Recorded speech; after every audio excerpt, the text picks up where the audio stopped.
جھکائیے، اللہ کی رضا پہ صدا سر جھکائیے، اللہ کی رضا پہ صدا سر جھکائیے، قربان کے اصول پہ قربان جائیے، اللہ کی رضا پہ صدا سر جھکائیے، اللہ کی رضا پہ صدا سر جھکائیے۔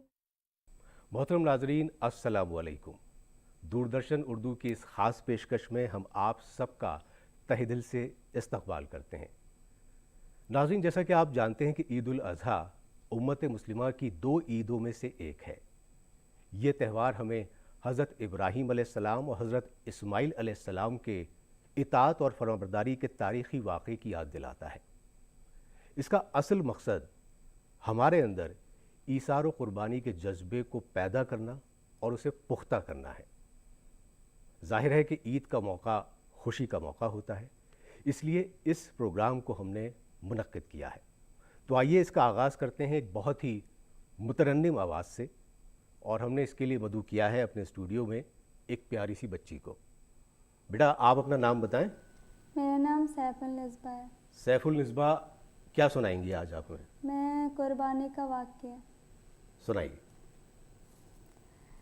سر جھکائیے صدا سر جھکائیے، صدا سر جھکائیے، سر جھکائیے صدا سر جھکائیے، سر جھکائیے صدا سر جھکائیے، اللہ کی رضا پہ صدا سر جھکائیے، اللہ کی رضا پہ صدا سر جھکائیے، قربان کے اصول پہ قربان جائیے، قربان کے اصول پہ قربان جائیے، قربان کے اصول پہ قربان جائیے، اللہ کی رضا پہ صدا سر جھکائیے، اللہ کی رضا پہ صدا سر جھکائیے، صدا سر جھکائیے، صدا سر جھکائیے، صدا سر جھکائیے، ایسا کرم ہے پیارے نبی ابراہیم پر، پایا ہے یہ شرف کہ بنایا خدا کا گھر، ایک نیک اور پیاری سی زوجاں تھی ہاجرہ، ایک بیٹا اسماعیل خدا نے عطا کیا، بیوی کو اور بیٹے کو چھوڑا جہاں پہ تھا، مکے میں رب نے اس جگہ زمزم کیا تھا، اللہ کی رضا کو سنا اسماعیل نے، نذرانہ جا کے پیش کیا اسماعیل نے، ان کی وفا کے نور سے در جگمگائیے، اللہ کی رضا پہ صدا سر جھکائیے، اللہ کی رضا پہ صدا سر جھکائیے، صدا سر جھکائیے، صدا سر جھکائیے، قرآن میں ہے پیارے نبی ابراہیم سے، کہتا تھا کوئی خواب میں قربان کیجئے، بیدار نیند سے ہوئے پاکاب ان کو یاد، قربان 200 اونٹ کیے تھے سحر کے بعد، پھر دوسری اور تیسری شب میں بھی یہ ہوا، قربان کے لیے ان کہتا کوئی روا، ہر بار 200 اونٹ کی قربان پیش کی، سوچا تھا آپ نے کہ غرب کی رضا یہی، راگے خدا میں شوق سے سب کچھ لٹائیے، اللہ کی رضا پہ صدا سر جھکائیے، اللہ کی رضا پہ صدا سر جھکائیے، صدا سر جھکائیے، صدا سر جھکائیے، صدا سر جھکائیے، پھر چوتھے شب میں دیکھا مگر ایسا خواب تھا، وہ جس میں اسماعیل کی قربان کو کہا، سچا ہے خواب آپ نے اس پر یقین کیا، یہ خواب اپنی زوج کو جا کر سنا دیا، بتلاتی خواب زوج سے جب مشورہ لیا، بولی وہ کام کر دے جو اللہ نے کہا، کہ اسماعیل ہاجر مکے کے تبوہ کی، رب کی رضا پہ آپ نے چھوڑا انہیں یہیں، اپنوں سے منہ کو موڑ کے بھی مسکرائیے، اللہ کی رضا پہ سدا سر جھکائیے، اللہ کی رضا پہ سدا سر جھکائیے، سدا سر جھکائیے، سدا سر جھکائیے، سدا سر جھکائیے، کہ بی بی ہاجرہ سے یہ شیطان نے کہا، بیٹا کہاں گیا یہ نہیں آپ کو پتا، پھر ساری بات سن کے وہ بولی کہ مرحبا، اللہ کی رضا ہے تو بیٹا کیا وداع، پھر بولا ابراہیم سے یہ اسماعیل نے، جو حکم آپ کو دیا رب جلیل نے، اے میرے بابا جان عمل اس پہ کیجئے، مرضی خدا کی ہے میرے قربان لیجئے، قربان کے لیے مجھے جلدی لٹائیے، اللہ کی رضا پہ سدا سر جھکائیے، اللہ کی رضا پہ سدا سر جھکائیے، سدا سر جھکائیے، سدا سر جھکائیے، سدا سر جھکائیے، بیٹے کا چہرہ دیکھ کے مشکل نہ ہو کبھی، آنکھوں پہ ابراہیم نے یوں پٹی باندھ لی، پھر اپنے پیارے بیٹے کی قربانی پیش کی، دمبا لے آئے پرو سے جبریل اس گھڑی، بیٹا ہٹا کے دمبا وہاں پر لٹا دیا، پھر اپنے پیارے بیٹے کی قربانی پیش کی، دمبا لے آئے پرو سے جبریل اس گھڑی، بیٹا ہٹا کے دمبا وہاں پر لٹا دیا، قربانی کو قبول خدا نے مگر کیا، اس امتحان میں ہوئے دونوں ہی کامیاب، قربان ابراہیم کی لائی ہے انقلاب، سچائیوں کے نور کو دل میں بسائیے، اللہ کی رضا پہ سدا سر جھکائیے، اللہ کی رضا پہ سدا سر جھکائیے، سدا سر جھکائیے، سدا سر جھکائیے، سدا سر جھکائیے، اللہ کی رضا پہ سدا سر جھکائیے، اللہ کی رضا پہ سدا سر جھکائیے، اللہ کی رضا پہ سدا سر جھکائیے،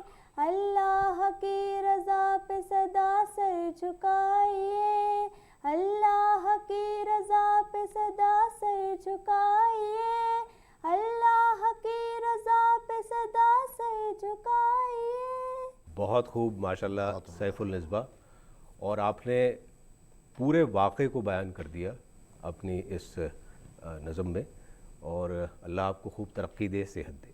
ناظرین، سوچنے والی بات یہ ہے کہ اتنی عبادات ہیں، ان میں سے قربانی کو ہی اللہ سب سے زیادہ کیوں پسند کرتا ہے، اور اتنا پسند کہ اس کو واجب قرار دیا گیا۔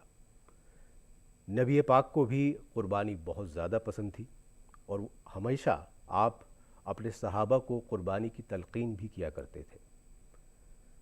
فضیلت اور مسائل قربانی کے حوالے سے ہم نے اپنے اسٹوڈیو میں مدعو کیا ہے بہت ہی خاص مہمان کو، آئیے آپ سے ان کا تعارف کرواتے ہیں۔ قاضی ندیم اختر صاحب، بہت بہت استقبال ہے ہمارے اسٹوڈیو میں آپ کا۔ آغاز میں ہم آپ سے یہ جاننا چاہیں گے کہ قربانی، جیسا کہ میں کہہ رہا تھا کہ قربانی کو اللہ نے بہت پسند فرمایا ہے، تو اس کی فضیلت ہم آپ سے جاننا چاہیں گے، جی ضرور. اور اگر اس کا کچھ تاریخی پس منظر آپ پیش کریں تو وہ بہت اچھا رہے گا ہمارے ناظرین کے لیے. جی بالکل. الحمدللہ رب العالمین، سب تعریفیں اس رب کے لیے جو اس پورے عالموں کا، اس پوری دنیا کا، اس پوری کائنات کا پالنے والا ہے. میں شروع اس رب کے نام سے کرتا ہوں. دیکھیے، جہاں تک قربانی کی فضیلت کا تعلق ہے، فضیلت پہ کچھ کہنے سے پہلے اس کا تاریخی پس منظر جی جی میں آپ کو تھوڑا سا اس کو بتاؤں گا. جی. دیکھیے، قربانی جو لفظ ہے وہ قربان سے بنا ہے، اور قربان جو ہے وہ ہر وہ چیز جو قرب اور قرب الہی حاصل کرنے کا ذریعہ ہو، راستہ ہو، جی. وہ قربان اس کے لیے آتا ہے. دیکھیے، اس قربانی کو جو عید الاضحیٰ سے جس کا تعلق ہے، اس کو جاننے کے لیے ہمیں اس پورے واقعے کو اپنے ذہن میں رکھنا پڑے گا کہ کس طرح حضرت ابراہیم علیہ السلام، جن کو اللہ تعالیٰ نے خلیل کا لقب دیا، خلیل اللہ کا، یعنی اپنے دوست کا، اللہ کے دوست، یہ لقب دیا، ان کو پیرانہ سالی میں، یعنی بہت بڑی عمر گزر جانے کے بعد، بہت بڑھاپے میں، اللہ تعالیٰ نے بڑے ارادوں کے اور بڑی دعاؤں کے اور بڑی تمناؤں کے بعد ایک اولاد دی، جو بہت دعاؤں اور بہت تمناؤں کے بعد ان کو ملی. ان کی وہ جب بہت چھوٹے تھے تو اللہ تعالیٰ نے حکم دیا کہ اب آپ ان کو فلاں فلاں جگہ چھوڑاؤ. وہ جگہ جس جگہ آج مکہ مکرمہ ہے، جس جگہ آج خانہ کعبہ ہے، جی. اس جگہ اللہ تعالیٰ نے ان کو چھوڑ کے آنے کا حکم دیا. اور اللہ تعالیٰ نے ان تمام چیزوں کو اپنے شاعر میں شامل کیا. تو حضرت ابراہیم علیہ السلام ان کو وہاں چھوڑائے، یہ بھی ایک قربانی تھی. بالکل. حضرت ابراہیم علیہ السلام جب اس وقت وہاں ان سے ملنے گئے اپنے بیوی بچوں سے، حضرت اسماعیل علیہ السلام سے، جب وہ دوڑنے بھاگنے لگے تھے، اپنے والد کا سہارا بننے کی عمر میں آ گئے تھے، تو اس وقت بڑا طویل قصہ ہے، اس کو بہت اختصار کے ساتھ میں بیان کر رہا ہوں. جی جی. کہ اس وقت اللہ تعالیٰ نے ان کو خواب میں یہ حکم دیا کہ اپنے بیٹے کو قربان کرو. تو دیکھیے، یہ ایک بڑا سائیکالوجیکل ایفیکٹ ہوتا ہے. کسی آدمی سے اس کی جان مانگ لی جائے تو شاید وہ اپنے رب کے لیے، یا جس پہ وہ یقین اور اعتقاد اور اعتماد اور ایمان رکھتا ہو، تو جان قربان کرنے میں ذرا سا بھی تامل پیش نہیں کرے گا. جی.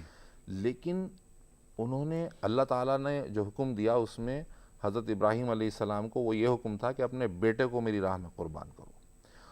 تو وہ بیٹا جو پیرانہ سالی میں اللہ تعالیٰ نے عطا کیا، اور اب اس بیٹے کی جوانی کے دن شروع ہونے والے ہیں، اس کا بچپنا ختم ہو چکا ہے، 9-10 برس کی عمر تقریباً رہی ہوگی جو روایتوں میں آتا ہے.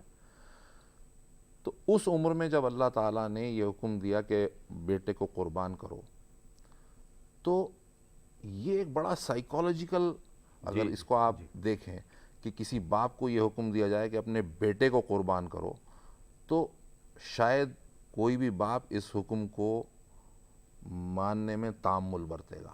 لیکن حضرت ابراہیم علیہ السلام نے اس میں کوئی تامل، کوئی دیری، کوئی تاخیر نہیں کی، اور فوراً حضرت اسماعیل علیہ السلام سے کہا کہ میں نے ایسا ایسا خواب دیکھا ہے. تو حضرت اسماعیل علیہ السلام کی عاجزی اور انکساری اور ان کی اطاعت اور فرما برداری دیکھیے کہ انہوں نے فوراً فرمایا کہ آپ مجھے صبر کرنے والوں میں سے پائیں گے، ستجدونی انشاءاللہ من الصابرین. سبحان اللہ. تو یعنی کہ اس سے ثابت یہ ہوتا ہے کہ اور بھی بہت لوگوں نے قربانیاں دی ہیں اللہ کی راہ میں، آپ مجھے بھی انہی کی صف میں پائیں گے. ایسا نہیں ہو کہ میں اکیلا ہی قربان ہونے جا رہا ہوں. تو اطاعت اور فرما برداری کی معراج ہے یہ واقعہ، پینیکل ہے یہ واقعہ. تو جب اللہ تعالیٰ نے اپنے بندے کو اپنی اطاعت، اپنی فرما برداری، اپنی اوبیڈینس میں اس مقام پر دیکھا کہ باپ نے بیٹے کو لٹا دیا اور اس کے حلق پر، اس کے حلقوم پر چھری پھیرنا شروع کر دی، تو یقیناً بیٹے کی جان لینا مقصود نہیں تھی. اس لیے وہاں پر دمبا بھیجا گیا اور وہ دمبا ذبح ہوا. لیکن یہ اطاعت اور فرما برداری اس قربانی سے ثابت ہوئی کہ اگر اللہ تعالیٰ ہم سے ہماری جان بھی مانگیں تو ہم اطاعت اور فرما برداری کے اس مقام پہ ہوں کہ ہم اپنی جان دینے میں بھی تکلف اور تعامل نہ برتیں. یہ اس کا پس منظر ہے. میں یہ عرض کر رہا تھا کہ اس میں ذہن یہ سوچتا ہے کہ اللہ تعالیٰ نے حضرت ابراہیم سے بیٹے کو ہی کیوں قربان کرنے کے لیے کہا؟ دیکھیے بیٹے کو قربان کرنا بہت مشکل اور ایک امپاسبل ٹاسک ہے. آج کی دنیا میں اگر کسی باپ کو یہ کہا جائے کہ تم اپنے بیٹے کی بلی چڑھا دو یا اس کو قربان کر دو تو شاید سب لوگ ہاتھ کھڑے کر دیں گے, کوئی اس حکم کو نہیں مانے گا.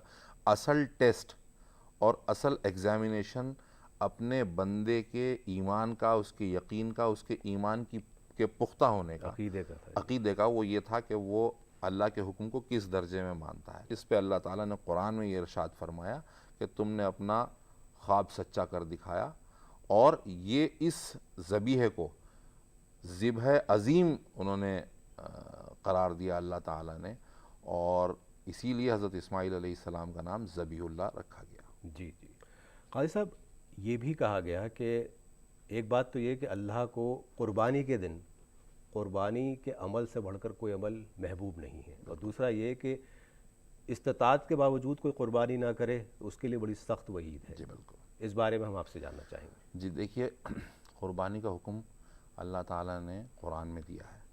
سورہ کوثر میں جی اعوذ باللہ من الشیطان الرجیم بسم اللہ الرحمن الرحیم انا اعطیناک الکوثر فصل لربک وانحر, یعنی نماز اپنے رب کے لیے پڑھو اور قربانی اپنے رب کے لیے کرو.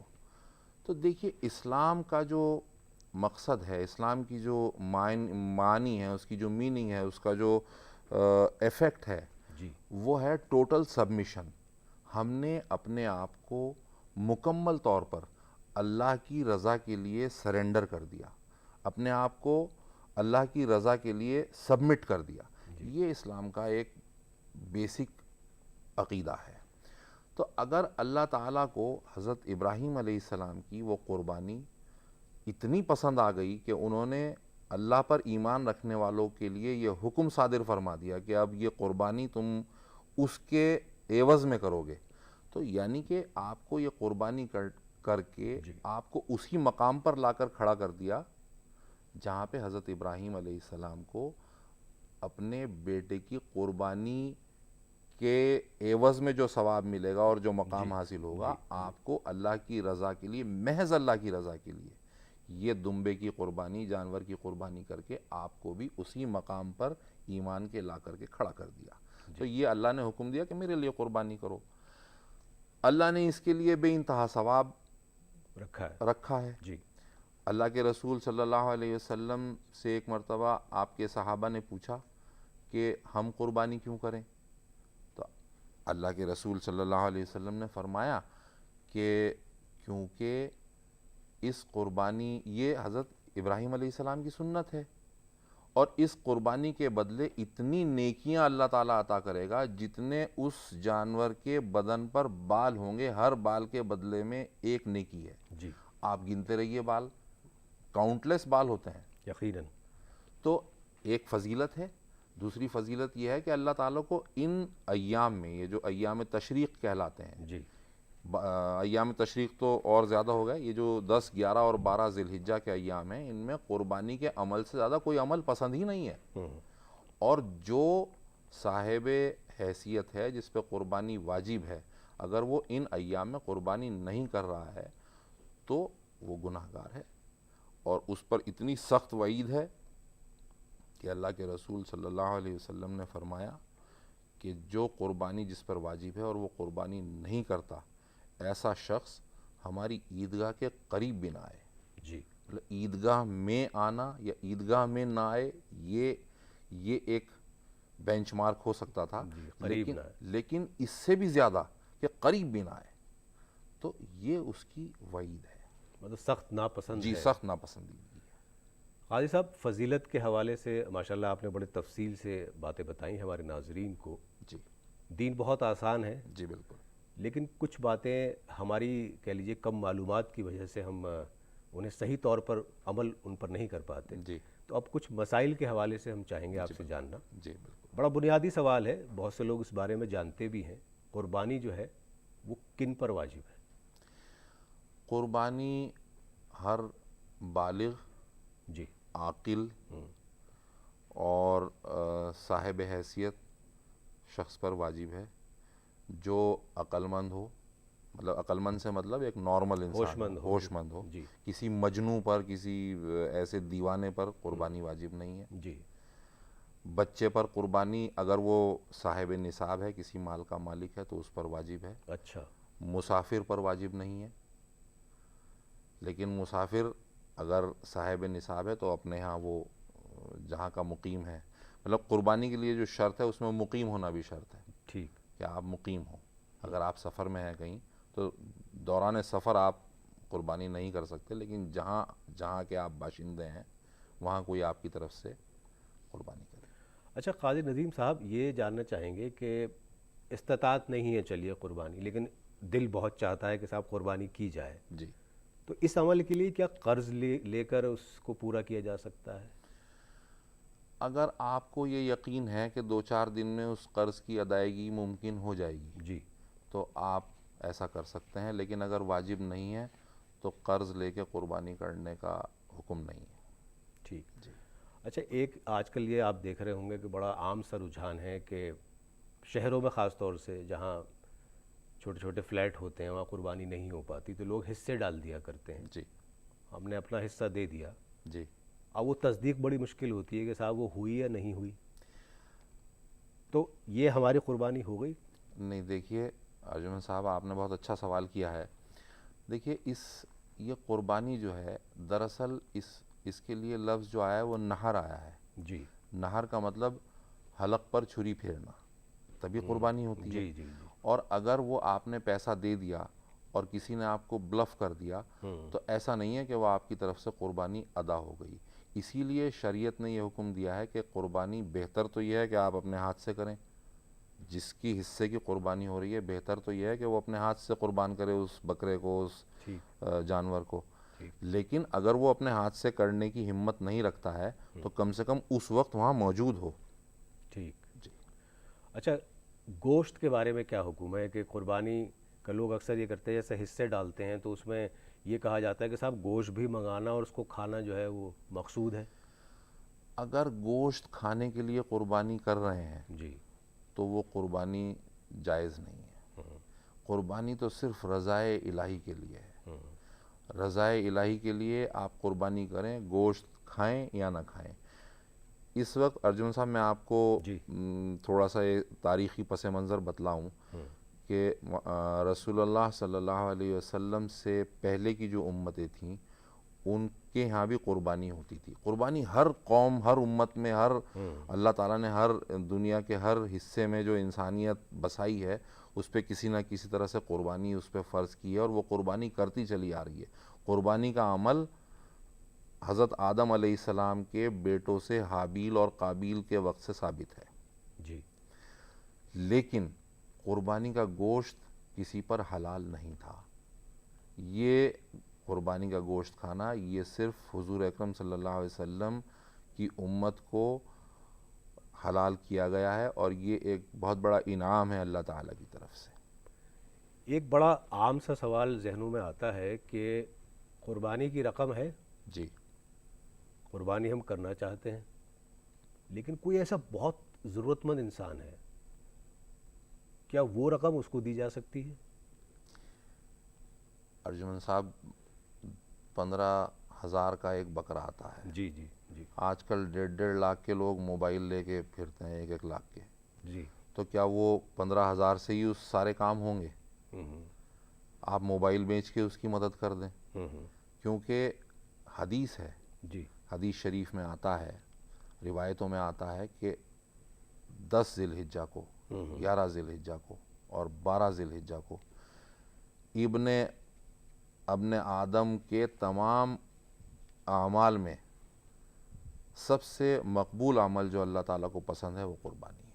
ایک چیز اور ذہن میں آتی ہے قاضی صاحب کہ یہ کہا جاتا ہے کہ قربانی کی اگر آپ کی نیت ہے اور قربانی آپ کر رہے ہیں تو اپنے ناخن مت تراشیے، بال مت تراشیے، جی داڑھی کے بال جی مت تراشیے. جی. اور اگر کوئی نہیں کرتا ہے اب تو اس میں پھر کیا بیان کیا گیا؟ یہ دیکھیے، اگر کوئی نہیں کرتا ہے تو وہ اس کا اپنا عمل ہے وہ، لیکن اگر کوئی اس کو مانتا ہے، ایام تشریق، یہ جو جی عشرہ ہے ذی الحجہ کے پہلے 10 دن، ان میں پہلی تاریخ سے پہلے آپ ناخن تراش لیں، جی بال تراش لیں، جی اپنے جو اور اس طرح کے کام ہیں وہ کر لیں. اگر قربانی آپ کرنے جا رہے ہیں تو آپ ایک جاندار جانور کو راہ خدا میں قربان کریں گے تو کیا آپ اتنی بھی قربانی نہیں دے سکتے کہ اپنے بال نہ کاٹیں 10 دن اور ناخن نہ تراشیں 10 دن؟ جی. قربانی کے بعد اگر آپ کریں گے تو آپ، یہ مسنون طریقہ ہے، آپ کو اس کا ثواب ملے گا، آپ بہتر ثواب کے مستحق ہوں گے. قاضی صاحب، کن جانوروں کی قربانی جو ہے وہ جائز ہے؟ دیکھیے، بکرا، بکری، دمبا، اور دمبا کی فیمیل کو کیا کہیں گے، مینڈھا، بھیڑ، بھینس، کٹڑا، اونٹ، یہ جائز ان میں ہیں. اور بھی جانور ہیں لیکن اب ہمارے یہاں قربانی کیونکہ انہی جانوروں کی ہوتی ہے، تو بکرا اور دمبا جو ہیں یہ اس میں ایک آدمی اپنی طرف سے کر سکتا ہے. ٹھیک کٹڑا یا بھینس جو ہے یا اونٹ، وہ 7 لوگ مل کے کر سکتے ہیں. ٹھیک. جی اچھا، مل کے جو کرتے ہیں لوگ، اب جیسے کسی نے گاؤں دیہات میں قربانی کی جی. تو کیا اس قربانی کا گوشت اگر کوئی شہر میں ہے اور اس نے حصہ ڈالا ہوا ہے تو اس کو کھانا لازمی ہے؟ دیکھیے، لازمی تو نہیں ہے، اصولاً یہ ہے کہ قربانی کے گوشت کو اگر 7 حصے کی الگ الگ لوگوں کے ہیں جو ناواقف ہیں آپس میں یا ان کا تعلق نہیں ہے، جی. تو 7 حصے ان کو برابر بالکل جسٹس کے ساتھ تول کے ان کے گھر پہنچائے جائیں، ٹھیک الگ الگ حصے داروں کے. ٹھیک. افضل تو یہی طریقہ ہے، اندازے سے نہیں، بالکل اس کی جو میجرمنٹ ہے، اس کی جو ناپ تول ہے وہ بالکل ایکوریٹ ہونی چاہیے. ٹھیک ٹھیک ٹھیک. جی. ایک سوال آپ نے مجھ سے کیا تھا گوشت کا. جی جی دیکھیے، گوشت جو ہے اس کے پیچھے بھی ایک لاجک ہے. جی. بہت سے لوگ ایسے ہیں جن کو گوشت کھانے کو نہیں ملتا، بالکل. جو غریب ہیں، جو فقراء ہیں، جو ایسے دور دراز علاقوں میں رہتے ہیں جہاں پہ گوشت کی اویلیبلٹی نہیں ہے، پاسبل نہیں ہے. جی جی. تو اسی لیے اس کا جو طریقہ ہے وہ یہ ہے کہ اس کو 3 حصوں میں تقسیم کیا جائے. ایک حصہ آپ اپنے لیے رکھیں، اپنے گھر والوں کے لیے رکھیں. ایک حصہ اپنے دوست احباب کے لیے، اپنے رشتہ داروں کے لیے رکھیں. اور ایک حصہ جو ہے وہ فقراء اور مساکین کے لیے رکھیں جن کو کھانے کو نہیں ملتا، جن کے لیے یہ پروٹین بہت ضروری ہے. آپ ان کو بھی دیں تاکہ وہ بھی اس فیسٹیوٹی میں، اس خوشی میں، اس تہوار میں شامل ہو سکیں. قاضی صاحب، اگر جانور ہم نے لیا، ظاہر ہے کہ ہر آدمی دیکھ کے ہی جانور لیتا ہے، جی. اور لے کے گھر آ گیا اور اس میں کوئی نقص ہے تو اس جانور کے بارے میں کیا حکم ہے؟ دیکھیے، جیسے سینگ ہے، اگر سینگ تھوڑا بہت اس کا ٹوٹا ہوا ہے تو وہ قربان ہو سکتا ہے، لیکن اگر جڑ سے اکھڑ گیا تو اس کی قربانی نہیں ہو سکتی. ٹھیک. اگر کان ہے یا کوئی اور آنکھ ہے، اگر اندھے جانور کی قربانی نہیں ہو سکتی. کان اس کا اگر 1/3 سے زیادہ کٹا ہوا ہے یا غائب ہے تو اس کی قربانی نہیں ہو سکتی. اسی طرح سے اس کی جو دم ہے اگر 1/3 سے زیادہ کٹی ہوئی ہے تو اس کی قربانی نہیں ہو سکتی. اگر وہ لنگڑا کے چل رہا ہے اور 3 پیروں پہ چل رہا ہے جی. اس کی قربانی نہیں ہو سکتی. ٹھیک. اسکنی، جو بہت ہی دبلا پتلا مریل سا ہو، بالکل کھال اور ہڈیاں چمک رہی ہوں، ایسے جانور کی قربانی نہیں ہو سکتی. قاضی صاحب، دوران گفتگو آپ نے نصاب کا ذکر کیا خاص طور سے، تو یہ ہم سمجھنا چاہیں گے اپنے ناظرین کے لیے، نصاب کا کیا حکم ہے؟ دیکھیے، نصاب کے لیے، نصاب جاننے کے لیے جی. 52.5 تولہ چاندی یا 7.5 تولہ سونا. جی. تو 7.5 تولہ سونا تو بہت ہائر اینڈ ہو گیا. جی. تو اس لیے 52.5 تولہ چاندی جو ہے، اب 1 تولہ 12 گرام کا ہوا کرتا تھا، اب آج کل 10 گرام کا ہو گیا، امینڈمنٹ ہو گیا ہے، تو ہم وہ 12.5 گرام والا تولہ جو ہے جی اس کو ایک یونٹ مان کے ہم اس کو اگر میجر کریں تو 52.5 تولہ چاندی، جی مطلب 12 گرام کے 1 تولہ کے ساتھ اتنی چاندی یا اس کی برابر کی ویلیو یا اس کے برابر کا مال تجارت اگر آپ کے پاس ہے تو آپ صاحب نصاب ہیں اور آپ پہ قربانی واجب ہے. جی یہ نصاب ہے. اور اس میں تھوڑا سا اور آپ کو بتلا دوں جی کہ مان لیجئے آپ 10 ذی الحجہ کو جو قربانی کا پہلا دن ہے، اگر آپ کے پاس اس دن یہ نہیں ہے، آپ صاحب نصاب نہیں ہیں، اور مان لیجئے 11 کو آپ صاحب نصاب ہو گئے، آپ کے پاس کہیں سے 25 ہزار روپیہ آ گیا یا جتنا بھی اس کی ویلیو بنتی ہے وہ آ گیا، تو آپ صاحب نصاب اس دن ہو گئے، آپ پہ قربانی اس دن واجب ہو گئی. یعنی 12 تاریخ کے غروب سے پہلے اگر آپ کے پاس کبھی بھی اتنی ویلیو، اتنی رقم، اس کے ایکولنٹ رقم یا اتنی چاندی یا اس کے برابر مال تجارت اگر آپ اس کے مالک بن جاتے ہیں تو آپ صاحب نصاب ہیں، آپ پہ قربانی واجب ہے. ٹھیک. اگر آپ اسمارٹ فون بھی یوز کر رہے ہیں کسی کمپنی کا، آج کل تو اوپر سے نیچے تک آدمی 1 لاکھ روپے کا ہوتا ہے، اس کے جو گیجٹس ہیں، اگر وہ ایپل کا آئی فون استعمال کر رہا ہے یا سیمسنگ کا کوئی ہائی اینڈ فون استعمال کر رہا ہے تو وہ اتنی ویلیو کا ہے. بالکل. اور اس پہ جو ہے اس کو اگر ہم میجر کریں تو وہ صاحب نصاب ہو گیا اور اس پہ قربانی واجب ہو گئی. تو اس میں قاضی صاحب سال کا گزرنا جو ہے وہ شرط جی نہیں ہے؟ جی نہیں. اگر آپ کے پاس، جیسے میں نے عرض کیا، اگر 12 ذی الحجہ کی غروب سے پہلے بھی اگر آپ کے پاس 1 گھنٹہ پہلے بھی اگر آپ کے پاس، آدھا گھنٹہ پہلے بھی اگر آپ کے پاس اتنی رقم آ گئی اور آپ اس کے مالک بن گئے اتنی ویلیو کی کسی بھی چیز کے، تو آپ پہ قربانی واجب ہو گئی کیونکہ آپ صاحب نصاب ہو گئے. اس پہ سال گزرنا شرط نہیں ہے. سال گزرنے کی جو شرط ہے وہ زکوٰۃ کے لیے. ٹھیک. جی. قاضی صاحب پروگرام اختتام کو پہنچ ہی رہا ہے تقریباً. آخر میں عید الاضحیٰ کے اس پرمسرت موقع پر ہم اپنے ہم وطنوں کے لیے آپ سے ایک پیغام جاننا چاہیں گے. دیکھیے، ہمارا ہر عمل جی رضائے الہی کو حاصل کرنا اس کا مقصد ہے. یہ قربانی جو کی جا رہی ہے اس کا بھی مقصد رضائے الہی ہے. اگر اس کے علاوہ کوئی مقصد ہے تو اس میں قربانی کا ثواب جاتا رہتا ہے. تو جب مقصد رضائے الہی ہے تو رضائے الہی کے لیے یہ ضروری ہے کہ ہم انسانیت کے مابین محبت کا اور بھائی چارے کا پیغام پہنچائیں. پیار اور محبت آپس میں اگر رہے گا تو یقیناً یہ دنیا، یہ زمانہ بہت خوبصورت ہوگا. جب ہم قربانی کرتے ہیں تو ہم قربانی کے جو اس کے آداب ہیں ان کو بھی ملحوظ رکھیں. ہم کوشش یہ کریں کہ جو ہم قربانی کر رہے ہیں اس کا خون نالیوں میں نہ بہے. اس کے جو باقیات ہیں، جو اس کے وہ ہیں فاضل چیزیں ہیں، فضلہ ہے، اس کو ہم احتیاط سے جو ہے ڈسپوز آف کریں. اس کو سڑک پر یا چوراہوں پر گندگی نہ پھیلائیں. تو یہ اس سے ہمارے پڑوسیوں کو، ہمارے جو ہمسائے ہیں ان کو بھی تکلیف نہیں پہنچے گی، ہمارے ہم وطنوں کو بھی تکلیف نہیں پہنچے گی. اور یقیناً ہمارے کسی عمل سے اگر ہمارے کسی پڑوسی کو یا ہمارے ہم وطن کو اگر تکلیف پہنچتی ہے تو ہمیں اس کا خیال رکھنا چاہیے. تو ہر تہوار کا، ہر رضائے الہی کی جو سعی ہے اس کا مقصد انسانیت کے مابین محبت اور اخوت اور بھائی چارہ اور پیار اور آپسی جو محبت ہے اس کو قائم رکھنا ہے. یہی پیغام اس کا عید کا ہے کہ ہم ٹوٹل سبمیشن اللہ تعالیٰ کے حضور کریں اور اللہ تعالیٰ کی جو مخلوق ہے اس سے بے انتہا محبت کریں.